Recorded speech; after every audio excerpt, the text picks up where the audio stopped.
His name was Albert Speer, Adolf Hitler's architect, minister, confidant, and by his own later claim, his conscience. A quiet man in a neat suit with a gentle voice. No shouting, no violence, no crude displays of power. Yet this man stood at the center of one of the most evil regimes in human history. To the world, he seemed different from the other Nazi leaders. He wasn't a soldier or a screaming fanatic. Instead, he was refined, intelligent, and even, perhaps, charming. However, that charm and that calm demeanor made him all the more dangerous. Albert Speer built the physical stage on which Hitler's madness played out. He designed the cities, stadiums, and monuments, and kept Germany's war machine functioning long after defeat was inevitable. He used slave labor, ignored suffering, and in the end managed to walk free. After the war, he told the world he was sorry. He claimed that he didn't know the full extent of the horrors that had been committed. He said he was just a man doing his job, and for years many believed him. For years he was known as the good Nazi. However, history and the evidence at hand will tell a very different story. Welcome to Wars of the World.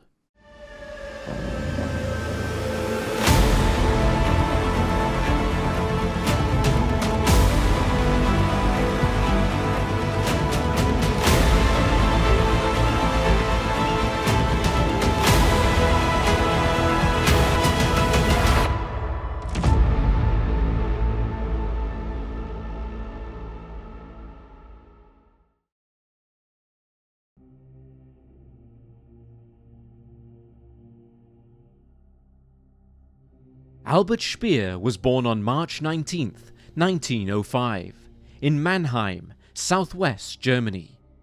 He was the middle child of 3 sons, raised in a wealthy family. His father and grandfather were respected architects, and his mother, Louisa, came from a privileged background and expected her children to behave with decorum and precision. Life in the Speer household was quiet, ordered, and formal. Emotions were discouraged and achievements were expected. Albert would later remark that he could not recall ever being hugged by his parents, and he grew up surrounded by drawing instruments, blueprints, and models of buildings. For him, architecture was not just a profession, it was integral to his identity. By the 1920s, Germany was scarred both physically and emotionally by the aftermath of the First World War. The Treaty of Versailles had humiliated the nation, stripping it of land, money, and pride. Inflation had soared to such an extent that wages that could buy a loaf of bread in the morning could not do so by the afternoon. But despite this chaos, Albert Speer seemed largely untouched. He lived comfortably, skied in the Alps, and he studied mathematics and design. While studying at universities in Munich and later in Berlin, he became a student of Heinrich Tessenow, one of Germany's leading architects, known for his simple and elegant designs. Tessenow was not just a teacher, he was also a mentor, believing that architecture should be honest, characterized by clear lines, no waste, and no arrogance. Albert admired him deeply, and for a time shared his vision of beauty as something pure and timeless. At this point in his life, Albert was apolitical. His diary entries reflected only his lectures, technical drawings, and a mild anxiety about advancing his career. However, Germany was undergoing significant changes, and by the late 1920s, unemployment was on the rise, and protests were filling the streets. The government seemed weak, and new posters had appeared on walls featuring a strange red and black symbol, promising that Germany will rise again. The Nazi Party was still small in 1930, perceived by many as simply a gang of loud and angry men. Albert Speer was initially not drawn into that world. He found politics to be messy and vulgar. But everything changed one night in December 1930, when a university colleague invited him to a meeting of the National Socialist German Workers' Party, these being the Nazis, and their guest speaker, Adolf Hitler. The meeting took place in a crowded beer hall in Berlin, where Hitler spoke for 2 hours without notes or hesitation. He addressed themes of betrayal, the humiliation of the Treaty of Versailles, Germany's lost pride, and the need for unity and renewal. Speer was moved by this speech, and later wrote, quote, "It was the first political speech that really moved me. I felt that I belonged." He walked home that night in a daze, and in that moment his direction in life had changed forever. He joined the Nazi Party in 1931, viewing it as harmless at the time, and even fashionable among certain students. He did not think of hatred or of war. Instead, he thought of order, purpose, and belonging. Thus began a pivotal chapter in Albert Speer's life, one that would forever alter his career and his conscience.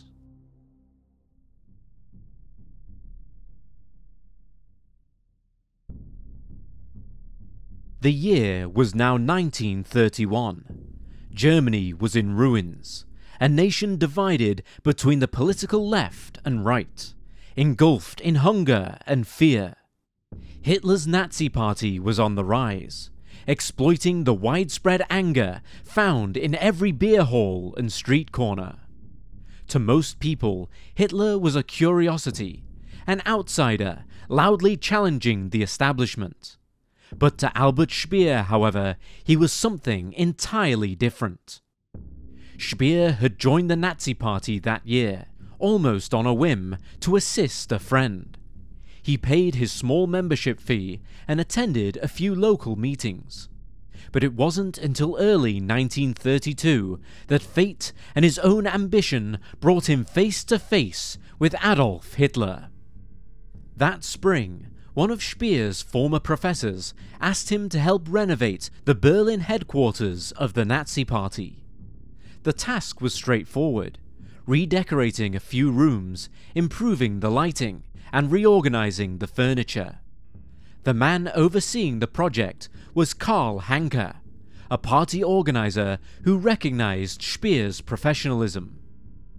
The work went smoothly, and within months, Hanke reached out once again, this time seeking Speer's assistance with a more significant project: the design of a stage for a major rally in Berlin, where Hitler himself was scheduled to speak. Speer accepted the challenge, unaware that this job would change the course of his life forever. When Hitler entered the hall that night and observed the clean lines, symmetry, and carefully placed banners, he turned to Hanke and asked, "Who designed this?" Hanke informed him that it was Albert Speer. The following day, Speer received an invitation to meet the future Führer. He later would describe the experience as surreal. He entered a plain office, and Hitler rose from his chair to greet him, offering a warm smile and a handshake. There was none of the anger or the shouting that Speer had witnessed in public. Instead, the Führer was calm, curious, and almost shy. They talked about architecture, discussing ancient Rome, the beauty of neoclassical design, and the significance of monuments. Hitler, who had once aspired to be an artist, became animated when he found someone who understood his vision. "He talked to me as one artist to another," Speer would later reflect. "He was full of ideas, full of vision." That meeting forged an instant connection, and from that point on, Hitler would refer to Speer as mein Architekt, which of course translates to my architect. Eager to maintain this special connection, Speer would do anything to make sure that Hitler was happy.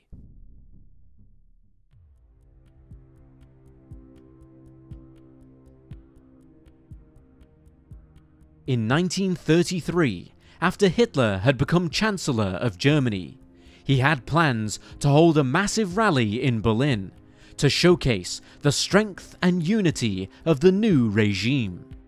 He assigned Albert Speer the task of designing the event. Despite having limited resources and a tight deadline, Speer compensated by using his imagination. At the old Berlin Sportpalast, he arranged 130 anti-aircraft searchlights all around the arena, pointing straight up into the night sky. When activated, they formed towering columns of white light, creating a glowing cage of radiance that stretched into the clouds. From the ground, it resembled a cathedral made not of stone but of light itself. People were awestruck, and the stunning spectacle became one of the most iconic images of Nazi propaganda, representing power, unity, and eternity. Speer later recalled, quote, "It was as if we stood inside a vault of heaven, and the Führer was at its center." Hitler was captivated by it, and that single moment propelled Speer to stardom within the regime. Following this success, invitations began to pour in for Speer to design more rallies, party headquarters, and parade grounds. He met with Hitler regularly at the Chancellery, or at the Führer's private home in Bavaria. Their conversations ranged from politics to art, architecture to destiny. Hitler admired Speer's calmness and efficiency, while Speer admired Hitler's certainty. During dinners, Hitler would sketch his vision for a grand new Germany, filled with towering domes, vast squares, and wide boulevards that would render the old world small by comparison. Speer would take these sketches home, refine them, and then return them with detailed plans, transforming Hitler's fantasies into realized blueprints. The following year, Speer's skills were tested on a scale few architects ever encounter. The Nazi Party's annual rally in Nuremberg was set to be filmed by Leni Riefenstahl for a major propaganda film titled Triumph of the Will. Speer designed the entire site, featuring massive stone stands, precise rows of flags, and the grand central podium where Hitler would address hundreds of thousands of followers. He meticulously planned every detail, how the light would illuminate the flags at sunset, the placement of the cameras, and the synchronized marching of soldiers across the field. This entire project was not just about architecture, it was about psychology, and the effect that Speer had created was hypnotic. The audience appeared endless and perfectly arranged, bound together by their endless devotion. Speer had crafted the visual language of dictatorship, and through Riefenstahl's camera lens, that imagery was spread across the world. In private, Hitler told Speer that he was the only one who understood his vision, and referred to him as a genius. Thus, Speer began to see himself as more than just an architect. He was constructing not merely buildings, but symbols. He later wrote, quote, "Each building was meant to show the greatness of our movement and the eternity of the Reich."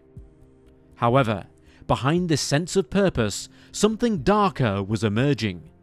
The beauty and perfection of the architecture was part of a deception. It was not designed to uplift the people. It was intended to control them.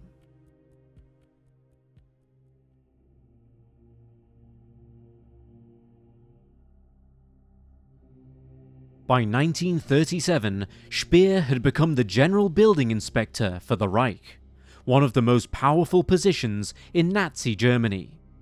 He reported directly to Hitler, and together they began planning their most ambitious project yet: the rebirth of Berlin, envisioned as the capital of a new empire, termed Germania. Hitler wanted Berlin to become the heart of his empire, a city that could accommodate 10 million people, filled with marble palaces, monuments, and avenues wider than any existing on Earth. At its center would stand the Volkshalle, or People's Hall, capped by a dome so expansive it would dwarf St. Peter's Basilica in Rome. Inside, 180,000 people could gather to hear the Führer speak. The construction of the city would occur in secret stages, prepared for completion after the anticipated victory in the war that Hitler was planning. In preparation, thousands of homes were demolished, families were forcibly relocated, and Jews were expelled from entire districts to make way for this new city of the master race. And Speer was the one who oversaw the entire process. He did not question or protest. He simply built and engineered. He would later admit, quote, "I became intoxicated with the scale of the work. My sense of responsibility disappeared." By the late 1930s, Albert Speer was no longer just an architect. He had become the designer of Hitler's dreams and the builder of his empire. However, it would not be long until his work would extend beyond marble and stone, and he would stop designing buildings and begin constructing weapons.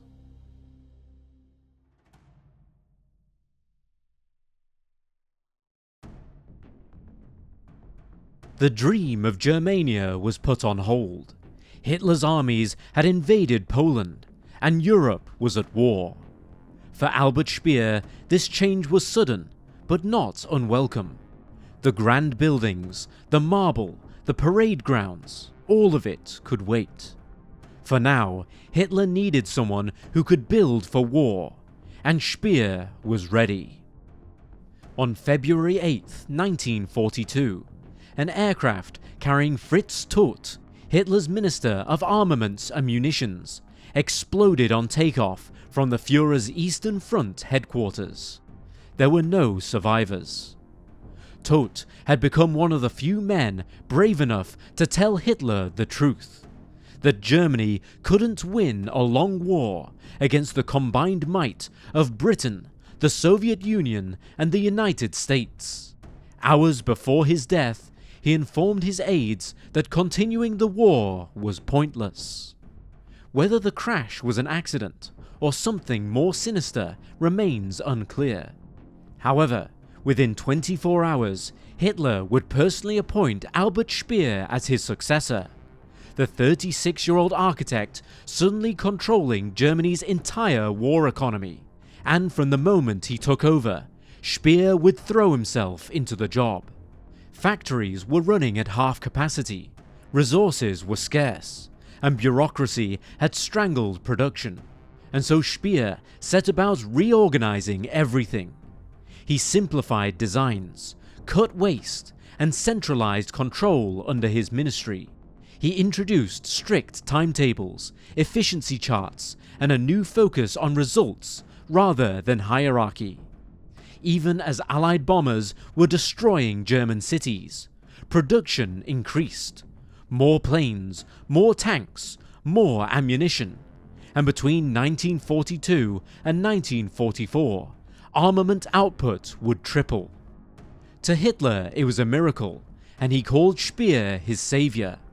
To others, he became known as the Nazi who got things done. But behind those numbers lies a brutal truth. To keep his factories running, Speer needed workers, millions of them, and with most German men fighting on the front, there were none left at home to work. The solution would come from Fritz Sauckel, the Nazi official in charge of labor. Sauckel would promise Speer an endless supply of workers from the occupied territories, men, women, and even children, who were rounded up and shipped to Germany in cattle cars. They came from Poland, from France, the Netherlands, and the Soviet Union. They arrived in chains, terrified, exhausted, and hungry. And by 1944, over 12 million foreign workers were laboring in Germany, many of them working directly under Speer's armament program, living in barbed wire camps where they were beaten if they slowed down and denied food, rest, and medicine. Thousands would die each month. Speer insists that he tried to improve their conditions, but documents and testimony from survivors tell a very different story. In 1943, his ministry began building underground factories to protect production from Allied bombing. One of the most infamous is Dora Mittelbau, hidden beneath the Harz Mountains. Here prisoners from the Buchenwald concentration camp were forced to build the new V2 rockets, Hitler's so-called vengeance weapons. The tunnels were dark, damp, and deadly. Workers slept on the ground, surrounded by corpses, and if they faltered, they were hanged in front of others. Tens of thousands would die from starvation, disease, or execution. Speer would visit Dora in late 1943. He walked through the tunnels, saw the bodies, the filth, and the dying men, and in response, he would raise the production targets. Later, at the Nuremberg trials, Speer would claim ignorance, asserting that he knew nothing of the Holocaust or the mass murders occurring in the camps. However, the evidence suggests otherwise. He attended meetings where the use of concentration camp labor was openly discussed. He received reports indicating, quote, shortages of human material, a phrase meaning that people were dying faster than they could be replaced, and he personally authorized contracts with the SS to supply slave workers for his factories. There is no doubt that he knew exactly what was happening. In his own words, written years later, Speer admitted, quote, "I now see that I should have known. My failure was not to ask what was happening." But this is misleading. He didn't fail to ask. He chose not to care. By 1944, the tide of war had turned. The Allies had landed in France, and the Red Army was advancing from the east. German cities were burning, yet Hitler still believed that victory was possible. Speer, on the other hand, worked tirelessly to keep the factories running. He created new production networks deep underground, ordered the rebuilding of bombed plants, and reorganized transport and fuel supplies. Even when logic suggested that the war was over, Speer continued to fight. Not with guns, but with clipboards and deadlines. In meetings, he told his colleagues that his duty was to, quote, keep the machine alive as long as possible. And so he did. The war dragged on month after month, largely because Albert Speer made sure that it could. As 1945 began, Germany was collapsing. Bombs fell on a daily basis. The railways were crippled, and millions were left homeless. Hitler retreated into a fantasy, convinced that these new wonder weapons would save the Reich. But Speer knew that it was over. In March, Hitler issued what became known as the Nero Decree, which ordered the destruction of everything useful to the enemy: bridges, factories, farms, and power stations. If Germany could not win, then it would not survive. For the first time, Speer hesitated. He visited city after city, quietly instructing officials to ignore the decree. He met with generals pleading for reason, and even contemplating assassinating Hitler. Later, he would claim this was his moral awakening, his attempt to save what was left of Germany. But his defiance was calculated, quiet, and it came too late. Millions were already dead.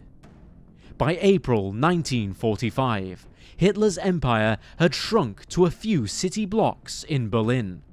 In the Führer's bunker, the once close friendship between Hitler and Speer had finally broke down. Speer confessed that he had disobeyed the Führer's orders for destruction. Hitler listened in silence and simply replied, quote, "If this is true, you have betrayed me." They would never meet again. On May 8th, Germany surrendered. The war was over and Hitler was dead. The Reich he had built had turned to rubble.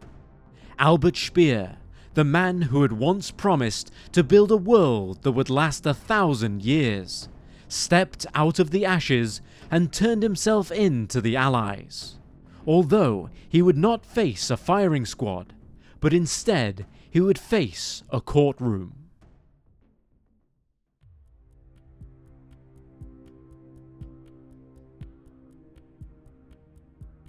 With Germany lying in ruins, cities being flattened, railways twisted, and the Reich reduced to smoke and rubble, from the wreckage, Allied soldiers pull millions of documents, blueprints, orders, and lists, the paper remnants of a dictatorship, and among them, the signature of Albert Speer would appear repeatedly.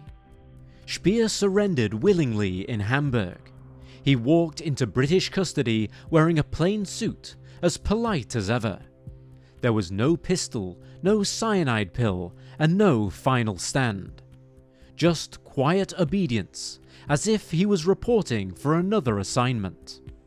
To many Allied officers, he did not fit the image of a Nazi. He spoke perfect English, shook hands, and thanked his guards. When asked about Hitler, he would sigh and reply, quote, "A tragedy for Germany." The performance had begun. In November 1945, the International Military Tribunal had opened in Nuremberg, the same city where Speer's searchlights once illuminated cathedrals in the sky. 22 surviving leaders of the Third Reich would sit in the dock: Göring, Hess, Ribbentrop, Keitel, and Speer. Reporters crowd the gallery and cameras roll as the world demanded answers. While others might have ranted or denied, Speer would behave differently. He sat upright, listened carefully, and spoke with calm precision. He admitted moral responsibility for the regime and expressed his feelings of shame and claimed that he did not know about the extermination camps. It shocked many who were watching. This was a Nazi who was saying sorry. It was simply unheard of. He would go on to say, quote, "I was in a position of responsibility. Because of that, I must share in the guilt." He pauses before adding, almost gently, "Whether I knew of the crimes in detail or not, I knew that something terrible was happening," his words resonating throughout the courtroom. Historians would later call it the most intelligent defense ever made at Nuremberg. By admitting some guilt, Speer distances himself from the worst of the crimes, presenting himself not as a monster, but as a man who had lost his way. And it seemed to work. While Göring, Ribbentrop, and others are sentenced to hang, Speer receives a 20-year sentence in Spandau prison. The judges describe him as, quote, "an educated man who should have known better."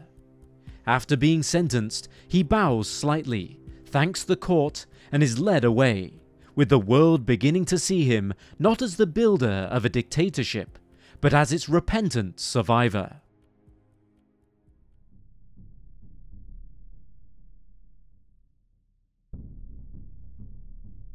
Spandau prison was demolished in 1987 after the death of its last inmate, Rudolf Hess, the site being cleared to prevent it from becoming a neo-Nazi shrine. It was once a heavy fortress of stone and silence. Only 7 prisoners were held there at once, with Speer being among them. His daily routine was strict. He swept floors, tended a small garden, and chopped firewood. He would count the bricks of the walls around him, and for exercise he would walk in circles, exactly 10,000 paces a day, a habit that became an obsession. During the night, using tiny scraps of paper smuggled by the guards, he would write, keeping detailed diaries filled with memories, thoughts, and reflections on the past. He would describe Hitler as both charismatic and destructive, while seeing himself as naive, ambitious, and blind.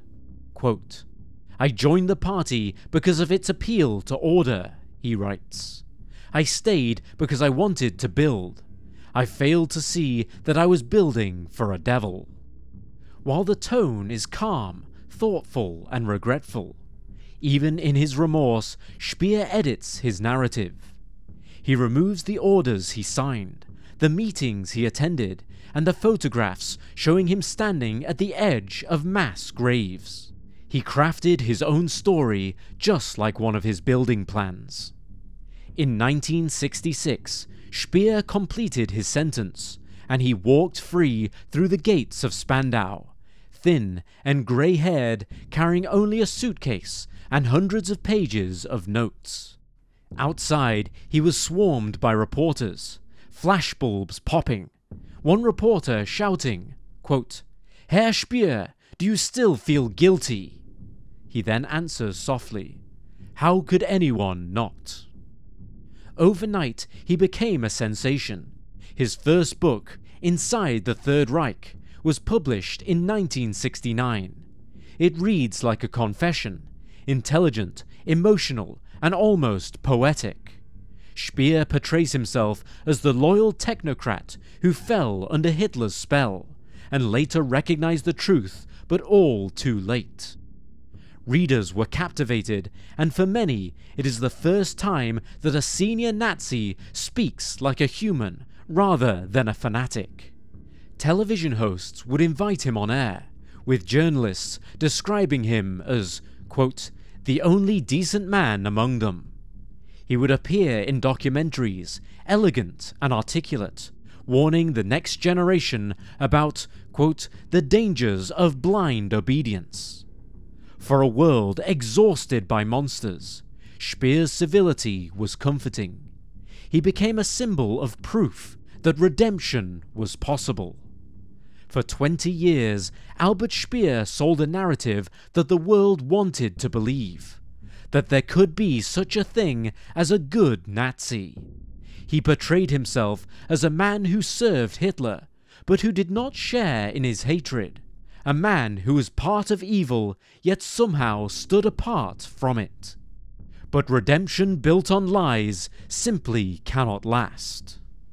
In the 1970s and 80s, historians began to dig through archives and uncover meeting minutes, memos, and letters that Speer never mentioned. They find his signature on requests for concentration camp labor, budgets for gas mask filters supplied to Auschwitz, and construction orders for factories run by the SS. In a memo from 1943, Speer writes that more workers must be, quote, "secured from the camps." In another, he discusses visiting Mauthausen, one of the deadliest camps in Austria. The image of the innocent technocrat was beginning to crumble. Even his prison diaries show signs of calculation. Researchers discover that he edited them after the fact, removing pages that linked him directly to forced labor programs. What he called honesty was, in fact, self-design, the final project of an architect who could not stop building, even when the structure was himself. On September 1st, 1981, While in London for a television interview, Albert Speer passed away quietly in his hotel room at the age of 67. There was no trial, no confession, and no reckoning. Just the body carried out under a sheet, along with a stack of manuscripts which he left behind. In the years that followed, historians worked to piece together the truth. Speer had been aware of the Holocaust. While he might not have known every detail, he certainly knew enough. He had attended the Posen Conference, where Himmler openly discussed, quote, the extermination of the Jews, and he had visited the camps that supplied his ministry. In the end, the idea of the good Nazi was a myth. There was only a clever man who understood what people wanted to hear. Speer's life offers an uncomfortable lesson. Great crimes do not always require great monsters. They can be carried out by clever, disciplined, normal people. Speer exemplified what psychologists would later term the banality of evil. He did not harbor hatred, he simply obeyed.